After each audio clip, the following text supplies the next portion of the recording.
Hello dear student, welcome back to my channel Poonam Aswal classes. तो आज हम क्लास 10th का सैम्पल पेपर करेंगे जो कि सीबीएसई ने अपलोड किया है। और ये सैम्पल पेपर टर्म 1 का है।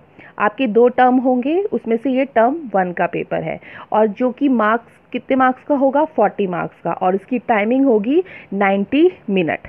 तो इससे पहले जो मैंने वीडियो अपलोड की थी जिसमें मैंने क्या बताया था, सिलेबस जो कि क्लास 10th का था, उसमें मैंने बताया था कि जो सेक्शन होंगे वो सेक्शन आपके कौन कौन से होंगे, reading, writing and grammar and literature. जो रीडिंग सेक्शन होगा वो 10 वेटेज का होगा, writing and grammar also 10 weightage and literature का 20 वेटेज का होगा। इसमें जो रीडिंग सेक्शन है, रीडिंग सेक्शन में आपको 18 क्वेश्चन दिए जाएंगे और आपको सिर्फ अटैम्प्ट करने हैं 14 क्वेश्चन। यानी रीडिंग में क्या आएगा, पैसेज आएंगे 2, एक 400 to 450 वर्ड्स का और सेकंड पैसेज होगा 300 to 350 वर्ड्स का। अब बारी आई दूसरे सेक्शन की, सेक्शन बी यानी राइटिंग एंड ग्रामर का। उसमें आपको 12 क्वेश्चन मिलेंगे जिसमें से आपको अटेम्प्ट ओनली 10 क्वेश्चन करने हैं और ये भी 10 मार्क्स का होगा। सेक्शन सी में आएगा आपके पास लिटरेचर का पोर्शन, जिसमें हमारी फर्स्ट फ्लाइट की बुक और फुटप्रिंट की बुक होगी जो कि 20 मार्क्स का आएगा। और इसमें क्वेश्चन आपको मिलेंगे 30 क्वेश्चन और आपको अटेम्प्ट ओनली क्या करने हैं, 26 क्वेश्चन। और all question carry equal marks और there is no negative marking. तो चलिए पहला सैम्पल पेपर जो हम टर्म 1 का कर रहे हैं उसका सेक्शन ए देखते हैं। और सेक्शन ए है रीडिंग, जिसमें फर्स्ट क्या आएगा, पैसेज आएगा जो कि 400 to 450 वर्ड्स का होगा। Read the passage given below, nature is our mother. यानी ये जो पैसेज है, ये पैसेज किस पे बेस्ड है, नेचर पे, प्रकृति पर बेस्ड है। अब इसकी ज़रा क्वेश्चन देखते हैं। Based on your understanding of the passage answer any 8 of the 10 question by choosing the correct option. यानी आपको टोटल 10 क्वेश्चन मिलेंगे जिसमें से आपको 8 क्वेश्चन अटैम्प्ट करने हैं इस पैसेज में से, जो कि फर्स्ट पैसेज है। तो पैसेज 1 क्या है, उसका फर्स्ट क्वेश्चन देखते हैं। According to the author what from the following is the greatest lesson being taught by a nature. यानी ऑथर के अकॉर्डिंग नेचर ने हमें पहला लेसन क्या सिखाती है, यानी नेचर हमें पहला लेसन क्या सिखाती है वो बताना है हमें। तो चलिए इसका हम पैसेज देखते हैं। पैसेज 1, पैसेज 1 में लिखा गया है, nature is our mother, our first teacher, the greatest lesson that she teach us is to maintain an equilibrium in life. We learn to maintain composure through our joys, sorrows and fears. In fact, there are 1,000 lessons and nature can teach us, provide we look for them. यानी nature हमारी, प्रकृति हमारी माँ है जो कि हमारी first यानी पहली शिक्षिका भी है। और जो ये नेचर है यही हमें लेसन सिखाती है। क्या लेसन सिखाती है कि हमें हमेशा बैलेंस रखना चाहिए हर चीज़ में, हमारी लाइफ में। और नेचर हमें और क्या सिखाती है, खुश रहना भी सिखाती है, दुखी रहना भी सिखाती है, जो हमारे डर होते हैं उसको भी हमें बताती है। और नेचर थाउजेंड्स ऑफ लेसन यानी हज़ारों लेसन भी हमें सिखाती है। कौन, नेचर। तो चलिए इसका जो फर्स्ट क्वेश्चन था उसका आंसर क्या होगा, उसके ऑप्शन देख लेते हैं। ऑप्शन है, फर्स्ट है ए का बैलेंस इन आर इमोशन, जो कि सही है कि नेचर हमें बैलेंस करना भी सिखाती है हमारे इमोशन में। सेकंड है partial to joy in a life, नहीं। थर्ड है afraid of unhappiness, no. And D है इनडिफरेंट टू फियर्स, नो। तो फर्स्ट पैराग्राफ में हमने जो पढ़ा था वो क्या था, balance in our emotion. Nature हमें क्या सिखाती है, बैलेंस करना भी सिखाती है हमारे इमोशन से। चलिए अब देखते हैं सेकंड क्वेश्चन। सेकंड क्वेश्चन है, select the option that suitably complete the dialogue with reference to paragraph second.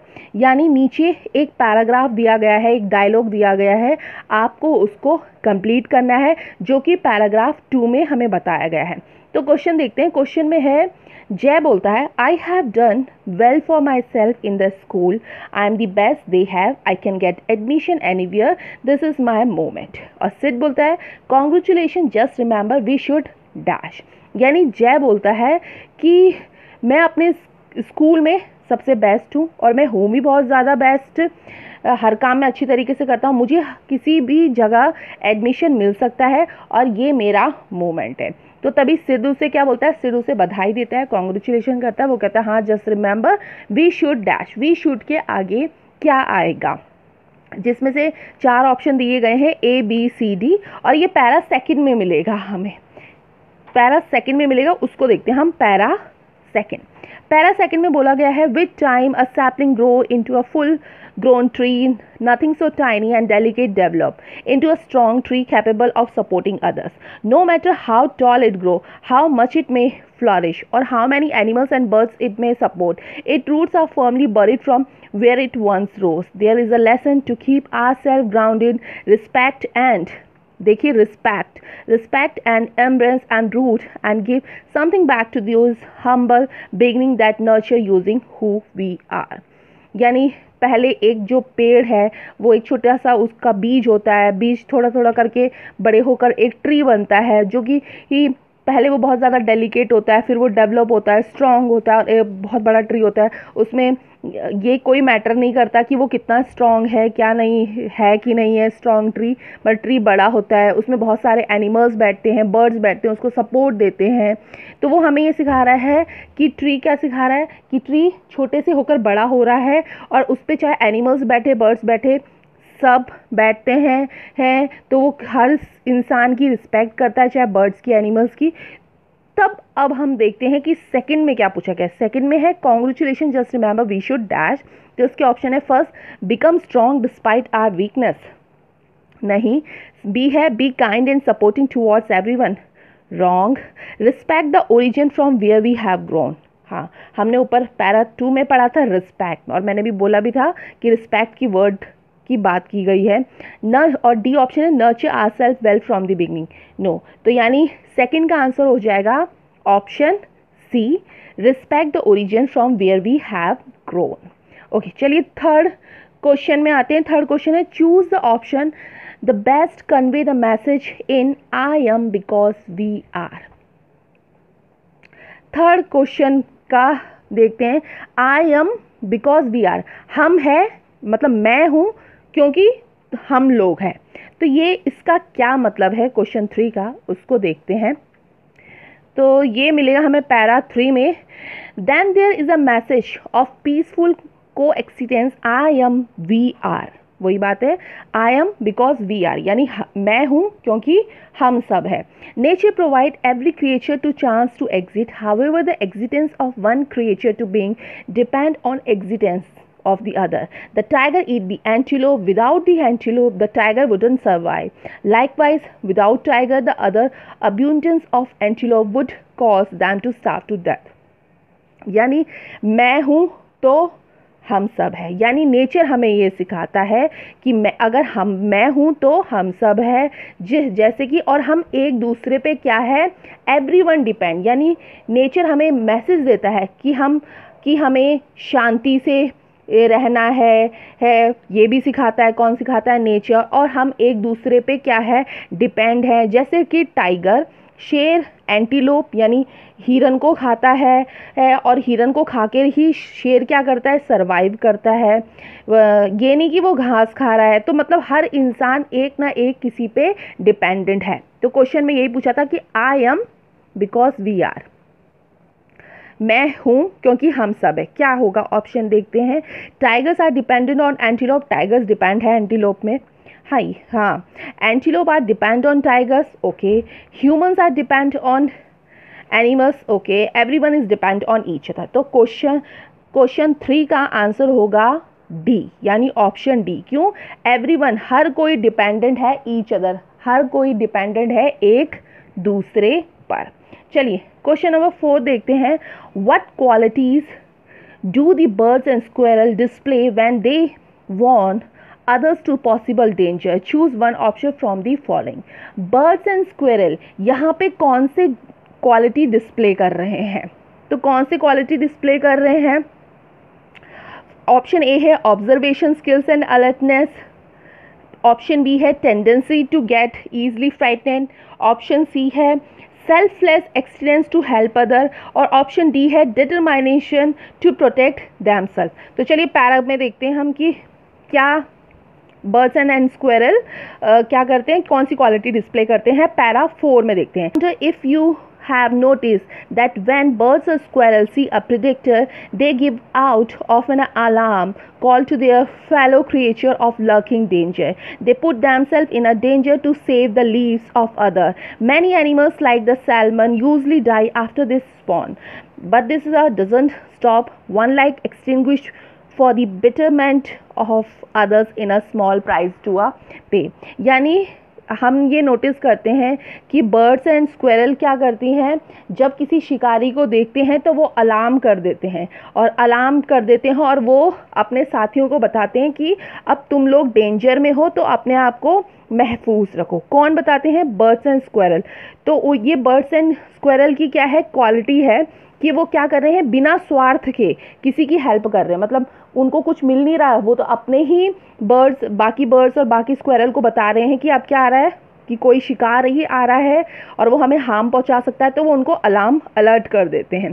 तो क्वेश्चन 4 में यही पूछा गया था कि बर्ड्स एंड स्क्वेरल का में कौन सी क्वालिटी डिस्प्ले करे, और वो क्वालिटी है selfless existence to help other, यानी बिना स्वार्थ के किसी के हेल्प करना। तो क्वेश्चन 4 का आंसर हो जाएगा ऑप्शन सी। चलिए क्वेश्चन नंबर 5 देखते हैं। Select the option with the underline word that can suitably replace lurking, paragraph 4। यानी ये पैराग्राफ 4 में इसका आंसर होगा। उन्होंने पूछा है कि लर्किंग का मतलब बताना है, जो ऑप्शन के अंडरलाइन में है उसको बताना है। अब देखिए option A B C D में सब में नीचे अंडरलाइन है, तो वो हमें बताना है कि लर्किंग का मतलब क्या होता है। और लर्किंग का मतलब होता है रिमेनिंग हिडन, यानी छिपा हुआ खतरा। ये हमने पोम टाइगर वाली में भी पढ़ा था, हाँ, जिसमें एक जंगल के टाइगर होते हैं और एक शहर क्या बोलते हैं गांव के टाइगर होते हैं। तो उसमें था कि लर्किंग, तो यानी रिमेनिंग हिडन, यानी आंसर क्वेश्चन नंबर 5 का आंसर हो जाएगा ऑप्शन बी, छिपा हुआ खतरा। ओके, क्वेश्चन नंबर 6 की बात करते हैं। 6 में है a portmanteau words like smoke plus fog is blend of words in which parts of multiple words are combined into a new words. पोर्टमैन्यू का मतलब क्या होता है? पोर्टमैन्यू का मतलब होता है ऐसे वर्ड को बोलते हैं जो 2 वर्ड से मिलकर बना है। जैसे इसमें एग्जाम्पल दिया गया है स्मोक, और स्मोक किससे बना है? स्मोक प्लस फॉग से बना है, यानी 2 वर्ड मिलके बना है। तो आपको पैराग्राफ 6 में ये बताना है कि कौन सा वर्ड पोर्टमैन्यू है, यानी जो 2 शब्दों से मिलकर बना है। तो चलिए पैरा 6 देखते हैं।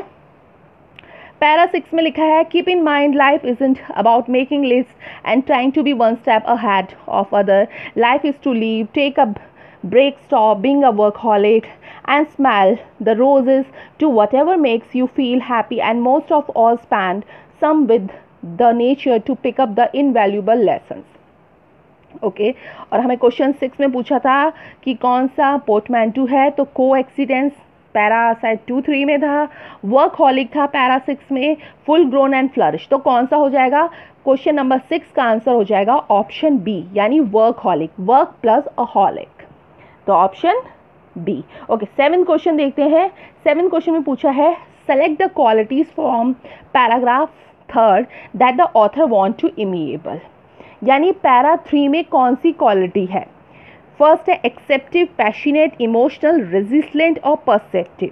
तो पैरा 3 में क्वालिटी है एक्सेप्टिव में, तो हमें समझ आ रहा है कि हम सबको समझ के चलना है। तो ओके, एक्सेप्टिव है, यानी फर्स्ट इसका एक्सेप्टिव सही है, सेकंड गलत है, third is also wrong, fourth is resistant, वो सही है, और फिफ्थ इज़ परसेप्टिव, वो भी सही है। यानी इसमें 1, 4, 5 सही है, और 1, 4, 5 मिल रहा है हमें ऑप्शन सी में, यानी क्वेश्चन नंबर 7 का आंसर हो जाएगा option C. Okay, question number 8, which of the following is shown by the changing of season. Change of season क्या बता रहा है हमें?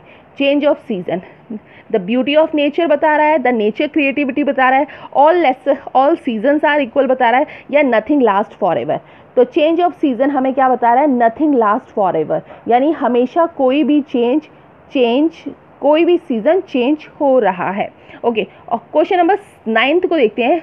What does the writer advise in paragraph 6? Paragraph 6 में, लास्ट पैराग्राफ 6 में क्या एडवाइस करता है? कौन राइटर को क्वेश्चन का ऑप्शन है including in competition with others, making priority list, taking life seriously, having free time for our self.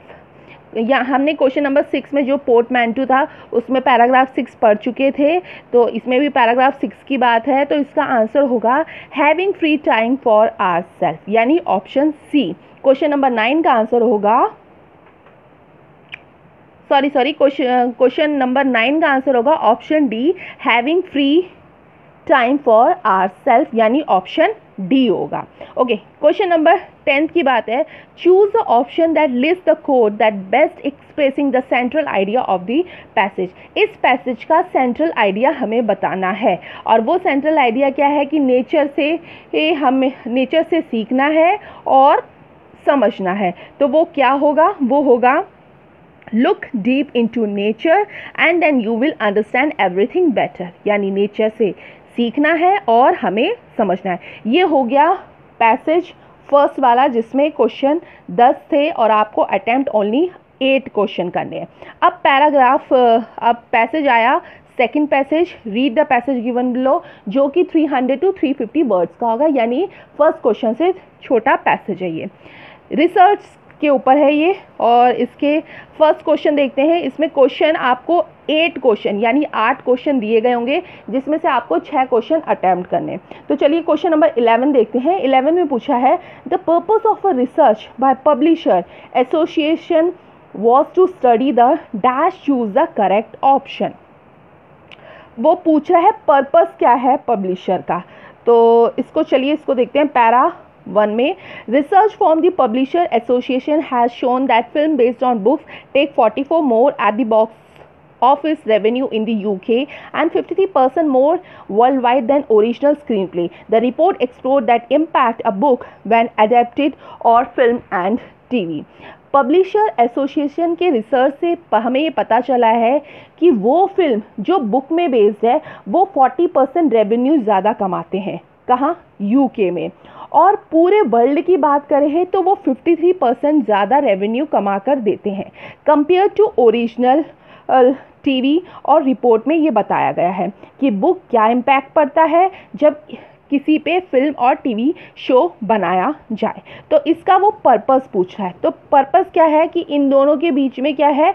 Connection है। क्या है? कनेक्शन। तो क्वेश्चन नंबर 11 का आंसर क्या हो जाएगा? क्वेश्चन नंबर 11 का आंसर हो जाएगा connect between books and films, यानी बुक्स और फिल्म्स दोनों एक दूसरे से कनेक्ट है। अगर बुक बहुत अच्छी हो और वो अच्छी तरीके से पब्लिश हुई हो और उसने रेवेन्यू बहुत ज़्यादा कमाया हो, और अगर हम उसमें एक फ़िल्म बनाते हैं तो वो फिल्म भी ज़्यादा कमाएगी, यानी रेवेन्यू इकट्ठा करेगी। अगर कोई फिल्म बहुत अच्छी हिट गई हो और उसके ऊपर बुक पब्लिश होती है तो वो बुक भी हिट जाएगी, यानी वो रेवेन्यू कमा के दोनों देगी। या इससे ये पता चलता है कि वो कनेक्ट है between books and films. Okay, अब हम पढ़ते हैं क्वेश्चन नंबर 12 को। क्वेश्चन नंबर 12 है select the option that is true for 2 statement given below. तो नीचे 2 ऑप्शन दिए गए हैं ए और बी। उन ए और बी में बताना है कि करेक्ट क्या है। फर्स्ट है the revenue generated at the box office have increase. Revenue इसलिए बढ़ा है क्योंकि वो बुक में बेस्ड है। ओके, सेकंड है majority of the top films in UK are based on publisher material. Books में बेस्ड है ये फिल्म, ये बात सही है, यानी दोनों ही ऑप्शन क्या है? सही है। तो आंसर होगा फर्स्ट वाला, यानी क्या? First is the result of 2, यानी इसका क्वेश्चन नंबर 12 का आंसर हो जाएगा ए। ओके, क्वेश्चन नंबर 13 की बात है। अब 13 है select the option that gives the correct meaning of the following statement.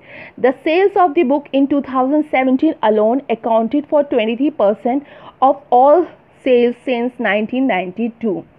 2017 में जितना भी सेल हुआ उसका 23% बुक था, और यह 1992 के बाद पहली बार हुआ। तो इस क्वेश्चन का ये मतलब था। तो अब इसको देखना है, इसके ऑप्शन है there were 23% higher sales in 2017 than previous year.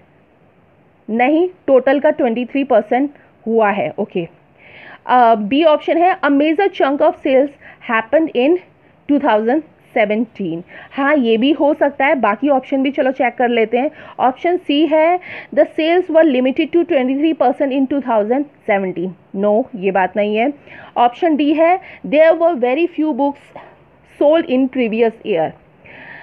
No, ये भी नहीं है। तो इसका बेस्ट आंसर होगा ऑप्शन बी, यानी ऑप्शन बी इसका आंसर होगा। A major chunk of sales happen in 2017। हाँ, ये हो सकता है, यानी ये आंसर सही है। फिर भी हमने बाकियों को चेक करा था तो ये सही है, यानी क्वेश्चन नंबर 13 का आंसर होगा बी। ओके, क्वेश्चन नंबर 14 की बात है। चलो, according to the research the film based on book have greater success because, और इसका देखते हैं। रिसर्च के अकॉर्डिंग जो फिल्म बेस्ड है बुक पे तो सक्सेस मिलती है। क्यों मिलती है? बिकॉज, उसका कारण बताइए। ऑप्शन 4 दे रखे ABCD। तो चलिए पैराग्राफ पढ़ते हैं। पैराग्राफ सेकंड में बोला गया है the reported reads publish material is the basic of 52% of top UK film in the last 10 years and accounted often an even higher share of revenue from these leading performers at 61% of UK box office gross and 65% of worldwide gross. The Hollywood adaptation of My Cousin Rachel has shown to have significant impact on the sales of the Daphne du Maurier thriller. The sales of the book in 2017 alone accounted for 23% of all the sales 1992. Okay, चलिए question number 14 को फिर से देखते हैं। 14 में पूछा है according research के अकॉर्डिंग जो फिल्म बेस्ड है वो बुक्स पे है तो सक्सेस मिलती है। क्यों मिलती है? ओके, ऑप्शन देखते हैं। People like to see the character from the book on the screen. Okay, the film get the advantage of the fame of the book. हाँ, ये सही है, ट्रू। सी है it takes less effort for people to watch film than read books. No. Option D है the films get a readymade script from the book. No. तो यानी question number 14 का answer होगा the film get advantage of the fame of the book. Book अगर पहले से ही famous है तो फिल्म को उसका एडवांटेज मिलेगा। ओके, तो यानी क्वेश्चन नंबर 14 का आंसर हो गया option B. Okay, question number 15 की बात है। चलिए 15 देखते हैं। Select the option listing what the given sentence refer to. यानी सेलेक्ट करना है हमें ऑप्शन को। लिखा है film adapted from the book also trying to have a richer more fully developed story to draw on. यानी इसका मतलब बताना है और इसमें 5 ऑप्शन दिए गए हैं। नीचे के ऑप्शन में बताना है कौन सा सही है कौन से गलत है। फर्स्ट है the plot and the story line of such films and better. हाँ, ये हो सकता है। The character are likely to be more vivid. Okay, second वाला भी सही है। Third, the production of such films is meant for the rich and famous. Wrong. Fourth, the setting and costume are adapted from the book. Okay, fourth is also right. Fifth, the making of such films require the author to write a sequel. यानी fifth wrong है। तो option इसमें क्या हो जाएगा? 1 सही है, second सही है एंड फोर्थ भी सही है। तो यानी हो जाएगा फर्स्ट, सेकंड एंड फोर्थ। तो फर्स्ट, सेकंड, फोर्थ कौन सा है? फर्स्ट, सेकंड, फोर्थ है ऑप्शन डी। यानी क्वेश्चन नंबर 15 का आंसर हो जाएगा ऑप्शन डी 1, 2 एंड 4। ओके, चलिए क्वेश्चन नंबर 16 को देखते हैं। 16 में लिखा है on word from the following were the maximum TV serial in UK in the last year 2017 based. Question का मतलब है, इसको हम पैराग्राफ 3 को भी पढ़ते हैं। टीवी में वो शो ज़्यादा फेमस है जो बुक में बेस्ड है। ओके, क्या है ये? टीवी सीरियल किस में बेस्ड है? क्वेश्चन का मतलब है कि टीवी सीरियल किस में बेस्ड है। तो इसका आंसर क्या होगा? टीवी सीरियल बुक्स में बेस्ड है। अभी तक हम यही पढ़ के आ रहे हैं कि अगर बुक फेमस होगी तो फिल्म फेमस होगी, उसको रेवेन्यू ज़्यादा मिलेगा। अगर फिल्म फेमस है और उस पर बुक पब्लिश हो तो उसको भी, बुक को भी रेवेन्यू ज़्यादा मिलेगा। दोनों एक दूसरे से कनेक्टेड है। यानी ऑप्शन, क्वेश्चन नंबर 6 का आंसर हो जाएगा ऑप्शन ए, यानी बुक्स। ओके, क्वेश्चन नंबर 17 को देखते हैं। The passage list in example proving that TV dramas based on literally work have. वो टीवी ड्रामा जो बुक्स में बेस्ड है उसका क्या होता है? तो पैराग्राफ 4 में होगा इसका आंसर। चलिए पैराग्राफ 4 देखते हैं। पैराग्राफ 4 में क्या लिखा है? पैराग्राफ 4 में लिखा है in case of the 2016 BBC broadcast of the night manager research reveal that While the novel was a circulation for over 25 years, 82% of the copies it sold were in 2016 and 2017. Sales of the paperback edition and remained strong in 2017 even after these series and went off the air. 2016 में research में पाया गया कि एक novel था और novel का नाम था द नाइट मैनेजर। इसके ऊपर सीरीज बनी, तो यह नॉवल 25 ईयर्स तक से सर्कुलेशन में था और 2016 में इसका 82% नॉवल बिका कॉपी में। जब ये नॉवल लोगों ने टीवी में देखा तब इस बुक की बिक्री और भी ज़्यादा बढ़ गई। 2017 में बहुत ज़्यादा बिका और अब ये शो भी हट चुका है तब भी। तो इसका आंसर क्या होगा?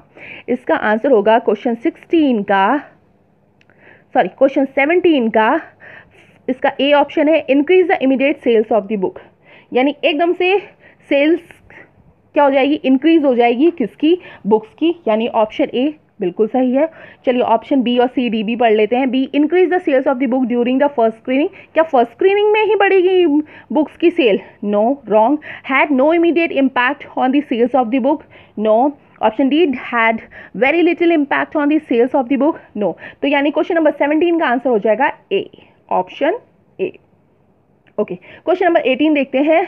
Choose the correct option to answer the following according to paragraph 5। यानी पैराग्राफ 5 में है इसका answer, there is a two way relationship between books and the screen. Last paragraph की बात की गई है, पैराग्राफ 5। चलिए पैराग्राफ 5 देखते हैं।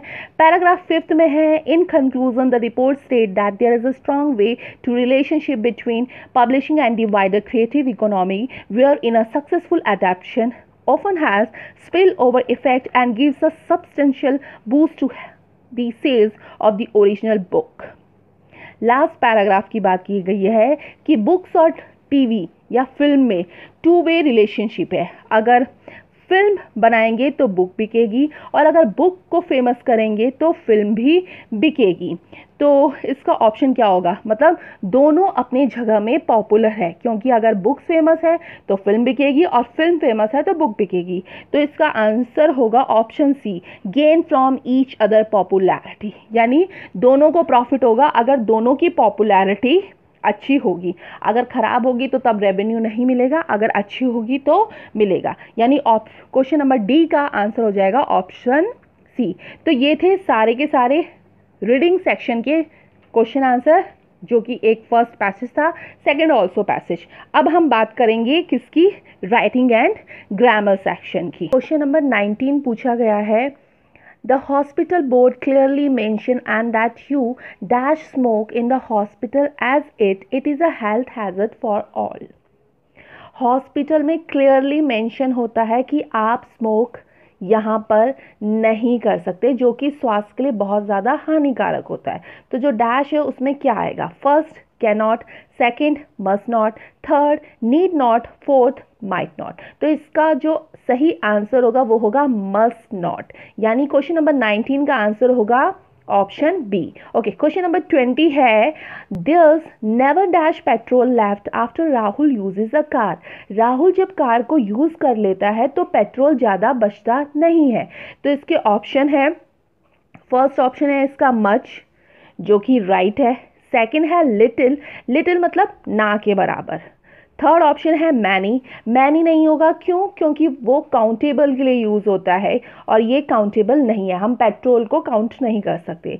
एंड फोर्थ है अ लिटिल, और अ लिटिल तो बहुत थोड़ा सा हो गया। तो यानी क्वेश्चन नंबर जो 20 है उसका आंसर होगा मच, यानी option A is a right answer. Okay, question number 21, I am taking driving lesson now, hopefully I dash my driving test by November. मैं अभी ड्राइविंग सीख रहा हूँ और आशा है कि मैं बाय नवंबर तक ये कर लूँगा।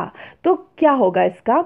इसका ऑप्शन है will take, would pass, will have taken and will be taking. तो इसका ऑप्शन होगा ऑप्शन सी, यानी will have taken. Okay, question number 22 is which option display the correct change of the following to reported speech। यानी ये जो question है ये reported speech है और इसका क्वेश्चन है, Sunita asked Venkat how much is the rent for your flat.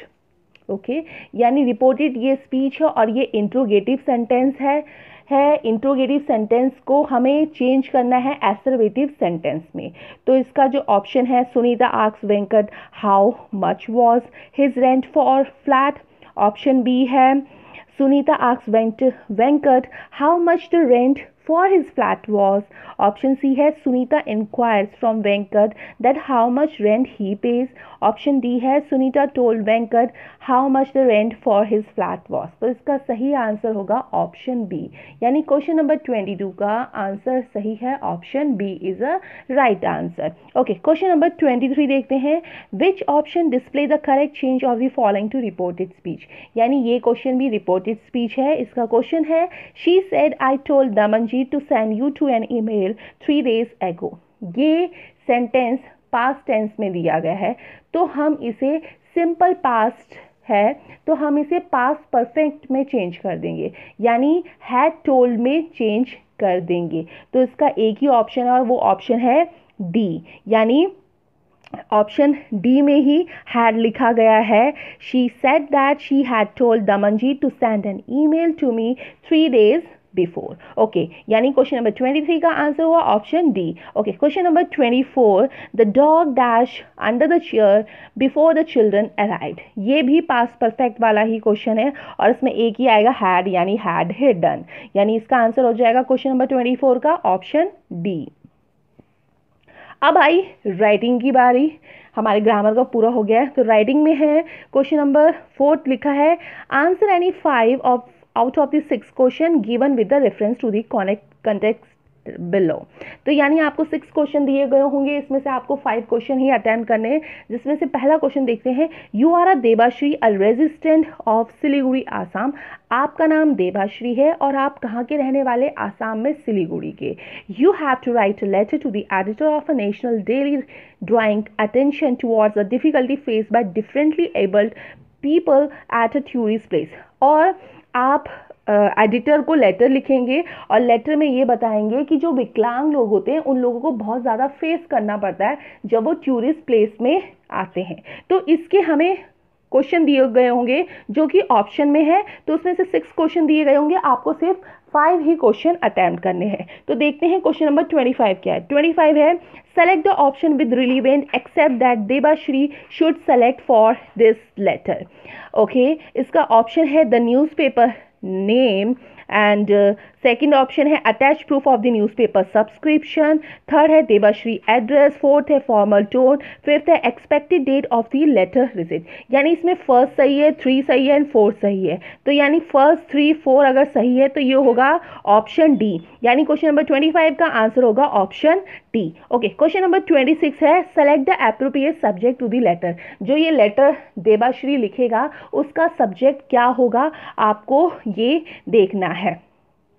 First है क्वेश्चन नंबर 26 का ए ऑप्शन है drawing attention towards differently abled people. Okay, second है द डिफरेंटली एबल्ड नेग्लेक्टेड और मिसअंडरस्टूड। नो। थर्ड है tourist places are inconvenience to differently abled people. No. D है inconvenience faced by the differently abled at tourist spot। यानी question number 26 का answer हो जाएगा option D, यानी question 6 का answer है ऑप्शन डी, यानी ये है। ओके, क्वेश्चन नंबर 27 को देखते हैं। Which option should Debashree select to elaborate on the difficulty faced by differently abled. Question 27 में पूछा है लेटर में देबाश्री कौन कौन से पॉइंट डाल सकते हैं। तो option A B C D लिखे हैं, तो ऑप्शन को देखते हैं। ए है एब्सेंस ऑफ रैंप और व्हील चेयर, हाँ ये सही हो सकता है ए। सेकेंड है अनक्लीन टॉयलेट, तो ये तो सभी के लिए होगा, चाहे वो डिफ़िकल्टीज एबल वाले पीपल हो या सही वाले हो। ओके, थर्ड है हाई टिकट प्राइसेस, ये भी सभी के लिए होगा। हाई टिकट प्राइसेस विकलांग लोगों के लिए भी हाई होगा और जो सामान्य लोग हैं उनके लिए भी हाई होगा, तो नहीं, ऑप्शन ए नहीं हो सकता। ऑप्शन बी है unsuitable visiting timing, tourist guide untrained in sign language. Third lack of braille script of tourist pamphlet. No, इसमें से नहीं। ऑप्शन सी है absence of ramp for the wheel chair, हाँ ये सही है। Tourist guides untrained in sign language, tourist guide untrained होते हैं, उनको कोई साइन लैंग्वेज पता नहीं होता है। Lack of braille script, tourist pamphlet, यानी जो लोग देख नहीं सकते हैं उनके लिए ब्रेल लिपि होनी चाहिए। हाँ, ये भी सही है। ऑप्शन सी में सारे तीनों के तीनों सही है। ऑप्शन डी में अनक्लीन टॉयलेट, ये फिर से सबके लिए होता है। हाइट टिकट प्राइजेस, ये भी सभी के लिए होता है। अनसुटेबल विजिटिंग टाइमिंग, ये भी सभी के लिए सही होता है। यानी क्वेश्चन नंबर 27 का आंसर होगा option C is a right answer. Okay, question number 28 देखते हैं। Debashree share some suggestion in her letter to address the issue. Debashree कुछ सजेशन शेयर करता है, क्या है? Select the option that help for complete the suggestion. आपको ये जो डैश लिखे होंगे उसको आपको कंप्लीट करना है। ओके, क्या है ऑप्शन? ऑप्शन है बिलीफ एंड ट्रेडिशन, उसका एक बी का पार्ट है कंपोजिंग सॉन्ग। ऑप्शन बी का है perception and attitudes, cautioning the authorities. Option C है preference and protesting. Option D है interaction and keeping minimum in interference. तो यानी क्वेश्चन नंबर 28 का आंसर हो जाएगा option B, perception and attitudes and costing the authorities. Okay, question number 29 को देखते हैं। Select the option that correctly justifies the choice of the concluding portion of the letter. Okay, इसमें दो choice है, उन दो को हमें चूज करने हैं जिसे आप लेटर में इंक्लूड करेंगे। तो फर्स्ट है I accept the authority to take attention action on this issue, please post my thought in your newspaper. Okay, second है I hope my views get published in a column of your newspaper so that the issue may garner more public support and awareness. तो okay, इसके option है A B C D. A B का yes to option 1 because the authoritative tone. Option B का है no to the option 1 because of the informal tone. Option C है yes to option 2 because of the tone of the polite expectation. ये सही है। Option D है no to the option 2 because of the suddenly in the tone. यानी question number 29 का answer हो जाएगा option C. Okay, इसका 30 क्वेश्चन देखते हैं। लास्ट क्वेश्चन देखते हैं राइटिंग एंड ग्रामर सेक्शन का। वो है select the option that completes the concluding line appropriate. Question number 30, I hope that my letter will. इसका क्या होगा? Option A help spread awareness about the issue. Help के लिए लिख रहे हैं ये, तो हाँ ये सही है। Option B lead to the action against all authorities responsible at tourist spot, wrong. Option C improve circulation of the national daily, और wrong. Option D result in positive review by the readers, wrong. तो यानी question number 30 का answer हो जाएगा option A help spread awareness about the issue. ये video लंबी हो रही है इसलिए ये वीडियो पार्ट 1 और पार्ट 2 में अपलोड की जाएगी। तो ये आज जो अपलोड होगी वो पार्ट 1 है, जिसमें आपका reading section and writing and grammar section आएगा। बाकी जो लिटरेचर का सेक्शन है वो नेक्स्ट टाइम आएगा, यानी नेक्स्ट वीडियो में आएगा। तो आई होप आपको इतना ये समझ आया होगा, और अगर समझ आया होगा तो प्लीज़ लाइक एंड शेयर करना इस वीडियो को। Thank you.